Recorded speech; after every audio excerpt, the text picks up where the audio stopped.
Hello, everybody. It's Friday. It's midday. Well, it's not here. It's 1 o'clock, Yeah. which completely fooled me as well, because when I had to set this up, I had to think about the fact that I had to set it up at 1 o'clock, not mid. Anyway, Yeah. put my head in. Does my head in. This is well ergonomics, folks, but with a difference, because I'm not. As you can probably guess by noises in the background, I'm not in the office today. No. Although I am in the office. That's that, and I thought that could be the whole conversation, really. So I It's am. It's a moving office for you, isn't it, Graham? It's a floating office. It floats wherever you go. Do you know what? Literally, it is floating already Yeah. this morning. In order to try and find a particularly good place to A, work, and B, do this, I've moved 4 times already. Right. So I thought I found a great space in the little cafe that's here. I'm in Malta, by the way. Yeah. So I thought I found a great space in the cafe, and then a family with young kids came and sat next to me and started screaming and shouting because they were playing games. Then I moved to sort of lounge area, corridor area, off reception, and that's been all right actually for the majority of the morning. But of course, it's now getting near lunchtime, so Yes. all of the traffic was coming past that, and so that was getting rowdy. I found about the quietest place I could. Okay. So I'll give you a little view, Guided tour. Yeah, a little tour of where it is. So I'm actually, I do have a vending machine there. Look at that. Nice. Nice. But I am actually on a kind of veranda that overlooks reception. Yeah, look at that. Oh, very nice. There we are. Someone's doing well. Someone's doing well. Yeah, it's not me. Someone's doing very nicely. So this is quite a little area. Look, there's nobody else in this area. It's got books. It's like a little shared library, books, and it's just outside the second floor lifts. Right. Okay. But at this time of day, most people are either in the pool or eating or not here, so that's great. Hence, perfect spot. Oh, and you're also wearing a bit of Malta branding. I noticed there, Graham, a new T-shirt. Oh yeah, I've got a Popeye T-shirt, which my kids insisted that I had. Right. I didn't go to Popeye World. They did yesterday. Okay. I'm just adjusting my ergonomic chair. Yeah. They went, and they were very upset that I didn't have a Popeye T-shirt. So they brought you one back. So they brought me one. Yeah. Nice. Now the interesting thing is that your all-you-can-eat wristband that you're wearing? We just saw flash by there. That gets you to the best part of the hotel, doesn't it? Yeah. I'm gonna talk a little bit about that. This is the first time on holiday where we've done all inclusive, and I haven't eaten all I can eat. Okay. Right. It's my second all-inclusive holiday where I haven't been drinking alcohol, which is always a thrill. Yeah. But because and it's really funny because actually what I found here was that the bar areas they're okay because they actually had alternative non-alcoholic options. Right. But the only thing I would say is we will get round to some ergonomics, folks, by the way. Is that the restaurants, of which there are many restaurants here as well, because you know they have speciality restaurants. None of them carried any no alcohol options, so they're assuming you're going to drink alcohol. Right. Okay.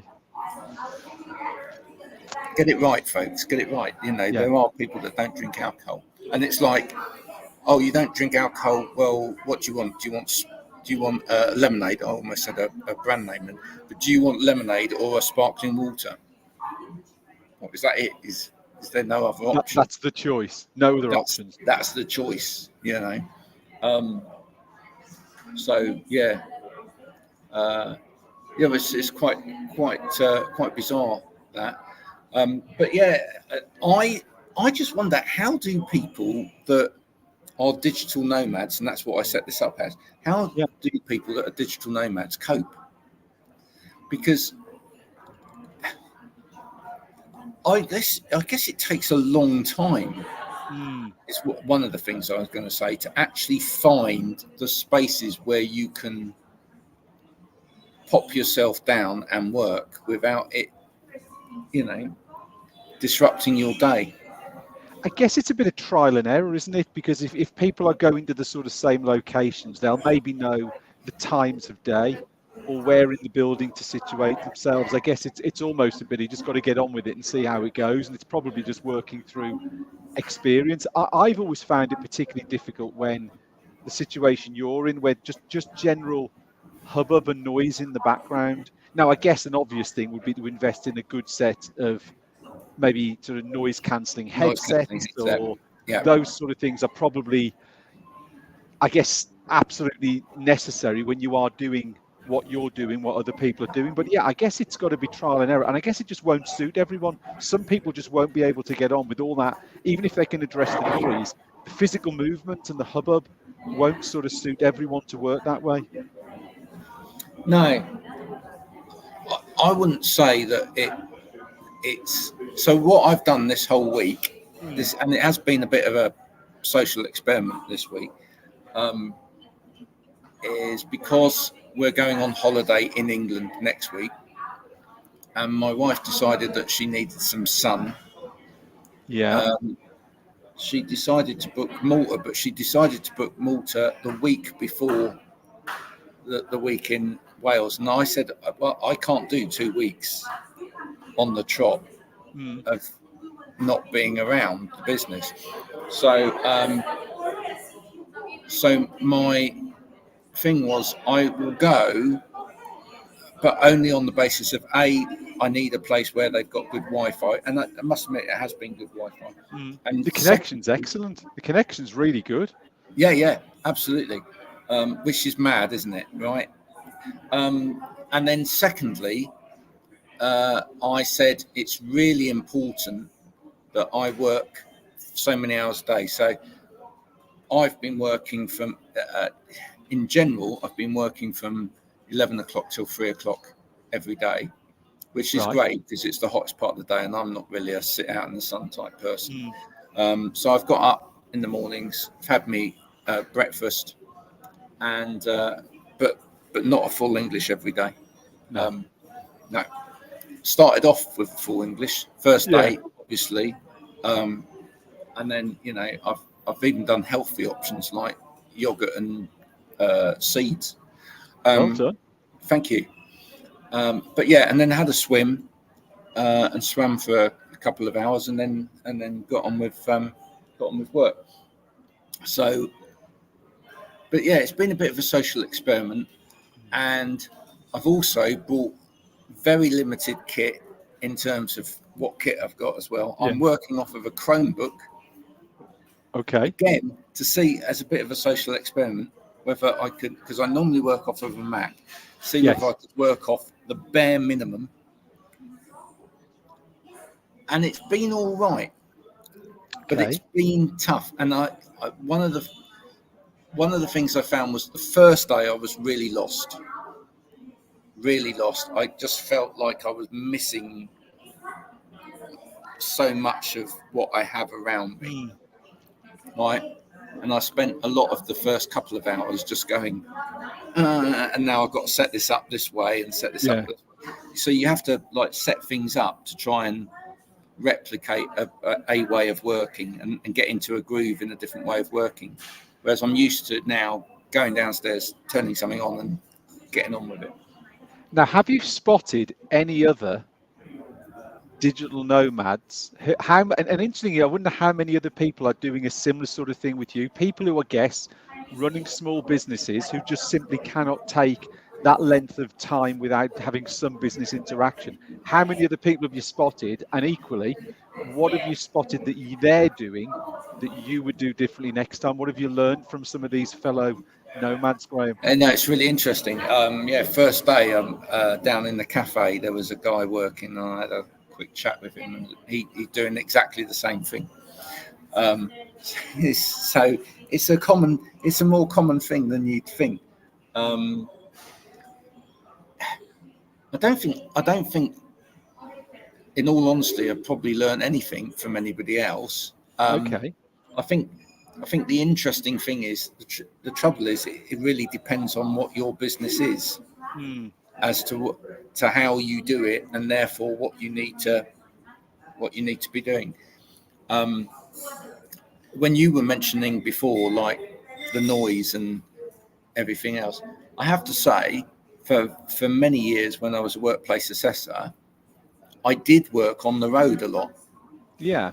So I would go and do what I normally did was I'd go to a conurbation. So I'd go to, if I was in central London, I'd go to an area of London. I'd probably do a morning's worth of assessments, 3 or 4 assessments or whatever. And then I'd find somewhere to sit in a cafe, and I'd sit and work for a couple of hours, and then I'd move on to the next place and I'd sit and work for a couple of hours. And then, so I actually got quite used to sitting with noise and working. So that in itself isn't an issue, and I can actually drown out the noise quite well. But obviously with this sort of work, where it becomes more of an issue is I've got lots of bits of software on the go. Yes. So for a start, using a smaller screen is very, very limiting when you're trying to do like work between, especially graphical work or fiddly work between editing or even editing graphics. That becomes more complex. And is a bit slower, and also, anything where you're trying to hear sound over noise, that's more difficult as well. But I tended to work in my room, so right. that was okay. So I could actually, but then that was the weird thing. Actually, was that I'd come down in the morning, I'd socialise, whatever, then I'd disappear up to the room, and it was kind of like suddenly it was like the latter part of the day. Yeah. And but it kind of worked because the days are kind of longer here, if you know what I mean. Yes, absolutely. Yeah? Because more happens at night, and it's still nice at night, and people go out at night, etc. So even though we've got younger kids, we've gone for a walk into towns at night and along the beach and whatever. So I think I think you would adapt your day and probably work slightly different hours. Yeah. And one thing I was interested in, and I think the answer's probably no from what you've said, but I was wondering whether the hotel itself had put on any sort of facilities for people who may be digital nomads. No, you know what I mean? In terms of just converting a room and putting some screens in. Not at all. So yeah, that's really odd. That's really odd because, sorry, someone's just sent me a code which I've been waiting for all morning. So I'm going to be really multitasking and functional here and try and do this at the same time. But whilst you're doing that, I mean, yeah, because the angle I was coming from, and I guess is probably because we talk from a workplace angle, is the fact that business is adapting rooms and adapting offices and things like that. So, I know when you go to a lot of UK-based hotels, they do have specific working areas. And I just wondered, I was quite interested to know if that had sort of found its way to locations where UK, maybe German, French people who sort of know sort of markets where sort of a lot more home working goes on. I wonder if that had sort of found its way out to the places that they would holiday, and they were then putting that on as, and maybe almost a selling point, as it were, to say, look, you're on holiday, however, if you work, we have got some facilities for you. Maybe that's not ever going to happen. Maybe it's not going to happen just yet, but you'd like to think it would happen at some point, because like you say, lots and lots of small business owners like yourself need that ability to do this, what you're doing, when they're away on holiday. Otherwise, they'd never take any holiday, or the business would fall apart. So they need that sort of balance, don't they? I'd say looking at the layout of the hotel, and no criticism to the hotel, but there are areas of the hotel which at different times of the day aren't getting used. Okay, interesting. Right? Yeah, and then all they do is shut them off. And you think, actually, you're missing a trick here, given that it's not just me, but there are other people doing this here, which would be, because those areas are then quiet, because they are cordoned off, why not cordon them off and actually then just go, right, it's X amount to come and work in there, here's a plug, and you're guaranteed that this area is going to be pretty quiet as well, because we're cordoning it off to the rest of everybody else. So and they've spent the money and they've piped Wi-Fi around the whole hotel, so Wi-Fi is good everywhere. So if you've done that, you've done 90% of the job. You've already got the room. It'd be great if they could throw in some ergonomic products. Dare I say? It'd be really interesting, Graham, if anyone watching the show now, or maybe watching it sort of back, because obviously we're in holiday period and people will watch it back, if they can drop in the comments if they've been on holiday outside of the UK and what experience have they had. Is it very similar to yourself? Or I wonder if they found any locations or resorts or hotels where they have put that on. It'd be really interesting to understand, how is there something there, and what does it look like? And is it the sort of thing that would work really well, or is it maybe a little bit out of step as to what they would need? But it'd be interesting to know if people are having a similar experience to you, or actually a slightly different experience. Yeah, it would. The other thing, and I did ask, right, just to find out. Yeah. So this morning, because it's our last day, we're flying back tonight. Our own towels, we didn't want to get wet, so that we could pack them. Made sense. So today, from reception, we hired pool towels, right? Which are just a deposit. So it's the hotel are offering that as a value added. But I asked at the same time, I said, do you have, if I'm working here, do you have any ergonomic products? And they just went, no. That I could use in order to work with my laptop and whatever. And there was like a blank. But again, I was thinking, that could be a really great value added, couldn't it? I mean, if a hotel could actually just buy a set of laptop risers and keyboards and mice or whatever, and have them available, and you could just rent them out. You pay your deposit. I mean, even if you paid a small charge for it. Yeah, absolutely. But you never, in a competitive world that they are in, it could just give them an angle for, people like yourself and other people who need to do something. It could just draw extra business in for them, and it just gains them a good reputation. And again, it makes it nice and comfortable for people working, and they can replicate their setups from the UK when they're on holiday. Because as we've said at the start, a lot of people do need to do what you're doing. Not all of us have to, but a lot of people, it's absolutely essential. So yeah, what can organisations like those overseas hotels do for UK tourists when they're holidaying but need to work at the same time? Well, and it opens up quite a large field and an interesting opportunity. Yeah, a massive opportunity. And, you know, if you look at a place like Malta, which I've never been to before, so it's a tiny island, really, with quite a small population, really. But it was interesting. I mean, when we went into the capital, Valletta. Yeah, that's right. Well done. Yeah, not Viennetta, as some people think, which is an ice cream. Absolutely. Which is very delicious. Other ice creams are available, but yeah, Valletta. You know, which is a really interesting place with a lot of history. I mean, it's like a walled fortress place. Yes. Built by the Knights Templar. I mean, it's only got an active residency of something like 6,500. Wow.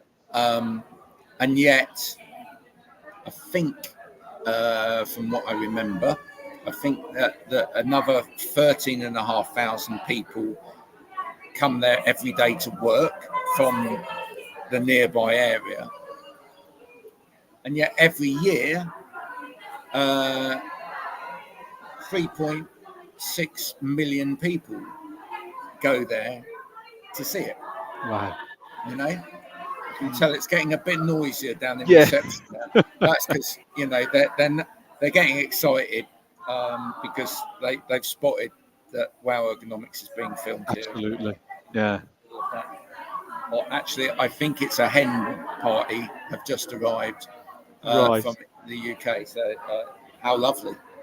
Yeah. But there you are. These are real life problems, which are you know, you suddenly get an influx, and it's yeah. I mean, what I've seen out here is that there's a lot of infrastructure out here which is really set for business. Yeah. Just on the basis of you know, they've got a taxi system. It's an alternative to the one that most people know. On an app, you can get a taxi within a minute from pretty much anywhere. Wi-Fi is good. You know, there's a lot of businesses investing out here, UK businesses investing out here because the labour prices are cheap. Interestingly, again, I don't want to make this all about Malta, but some interesting facts. Out here, all child care is free, and education up to and including university is paid for. Okay. Right. So the offset of cheap labour costs are that, you know, a lot of your other costs are negated. Yeah, negated. Yeah, absolutely. Which is quite interesting. So the economy is actually booming out here. And I can see a lot of entrepreneurial business out here and a lot of people working out here. But it's not making use of its own facilities necessarily. I think you've been rumbled, Graham. You've been rumbled now. People have spotted that quiet working area and are now infiltrating your little zone. Yeah. So yeah, I think it's an interesting. I think the whole thing's an interesting topic.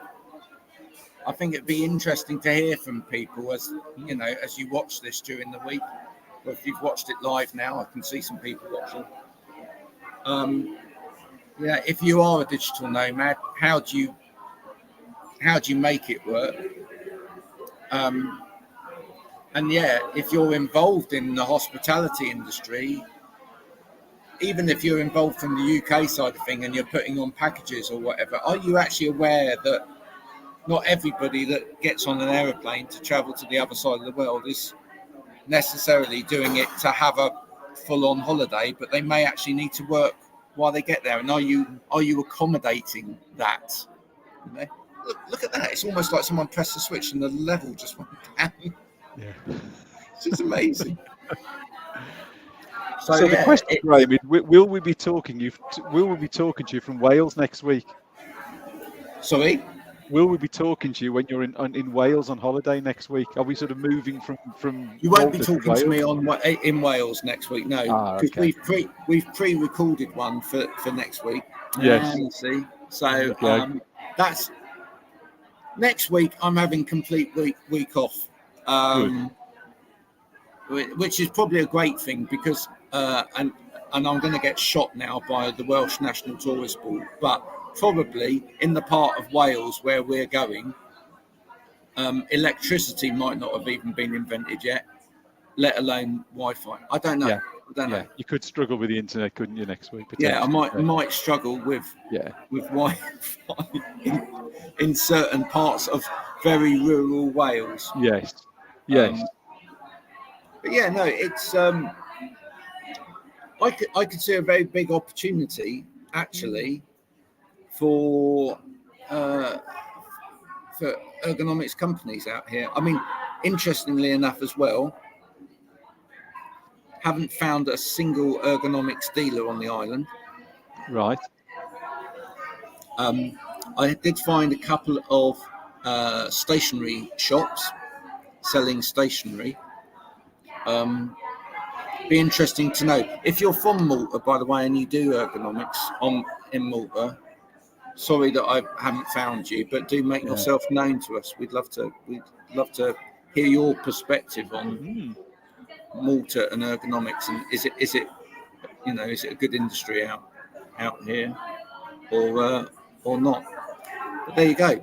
So you need to go and pack your case, Graham. We'll get you. I've packed. Yeah, look, I'm efficient. I've done all of that. I'm one of these people that packs, gets out the room, puts the bags into the storage and whatever. And actually was working by this morning. Working by 10:30. And now I'm going to impress you now. Okay, go on then. So again, apologise, folks, but this has got nothing to do with ergonomics. But breath control is really important when you work. Really, really important. And a lot of people struggle with tiredness when they work. And one week, I know there's a breath expert on LinkedIn, and I think we should try and get her on because it's really quite interesting what she does. She's just been working with the Olympic team out in Paris. Right. Because it can enhance your performance in many aspects of life, right?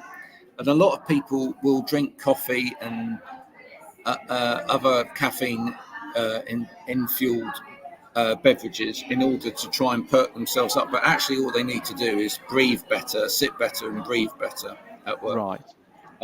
So I've been trying all week to improve my breath control while I've been here. And so this morning I managed it 4 entire lengths of the swimming pool underwater with my children stood on my back. That's impressive. Yeah. That's very impressive. How many children? 2? I've just brought 2 children. Yeah. Right. So yeah, it's holding my breath for about 7 minutes underwater. That's pretty impressive. Well done. Yeah. We'll have to get that coach. We'll have to get that coach on the show so we can find out more about that. Yeah, we'll have to get that filmed as kind of proof. There's probably people going to write in now and say that's absolute rubbish. You can't do that. I'm afraid I did. There you go. Take the man on his word. Take the man on his word. Have witnesses. I've always been absolutely dreadful at swimming. Right. I've always been really good at swimming underwater. I don't know why. It's because I sink really well. Yeah, you're already down there. You just got to then just. I'm already down there. All I've got to do is hold my breath. Yeah. But there you go. So it's been an interesting week. So stay safe out there, folks. Avoid jellyfish, of which there are some of those in Malta, or sharks. not the kind of business sharks, but no, you know, the mammal ones. Sharks. Yeah. Oh, yeah. Very quickly, I do want to say a very quick word about this. For anybody that does visit, we went to the aquarium here, and we paid for the VIP at the aquarium because it was actually not expensive. It was only about €15 more for all of us. Right. And you get a guided tour of behind the scenes, and it's really fascinating to see what happens behind the scenes at an aquarium, what work goes on behind the scenes. Really, really interesting. How you have a team of behind all of the people that are doing all of the sort of like bilingual, you know, customer servicey stuff at the front. Yeah. All of the science that goes on. Now, I'm going to give you all a really fascinating fact that I've found out. What do you think they add to all fish food in order to actually help the fish in terms of removing parasites and making antibacterial property and all of that? Any guesses? It's going to be something totally bizarre, isn't it? That you'd never have thought it would be. It's a food. It's a food product. Is it going to be something like parsley or garlic or something stupid like that? You got it right the second time. Garlic. Oh, was it really? Total guess? Yeah. Wow. They literally, the guy held up a bottle, which was water, but that had been infused with lots and lots of garlic, and it absolutely stank. But that's what they marinate all food with, right, before they give it to the fish. There you go. Lucky guess. So now you know, folks, when you visit an aquarium, boys and girls, if you actually went in the tank, all fish would have bad breath. There you go. Good advice. Good advice. Don't kiss the fish. No.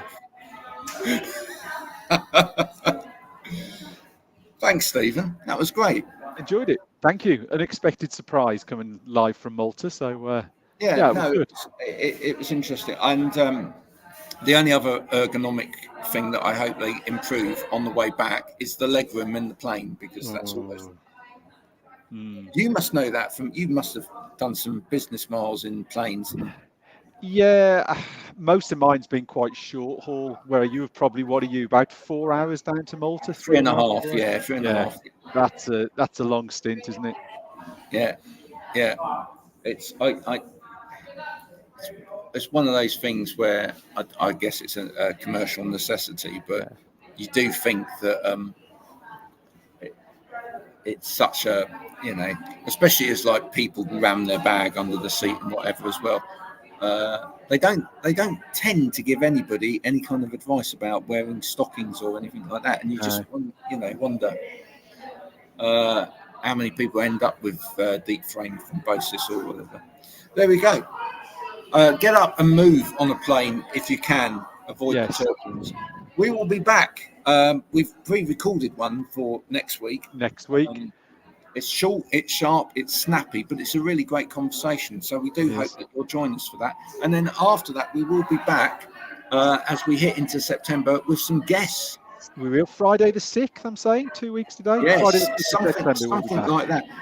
We will have some guests. If you'd love to come on, if you're in the field of particularly like to talk to more people from HR, that would be good.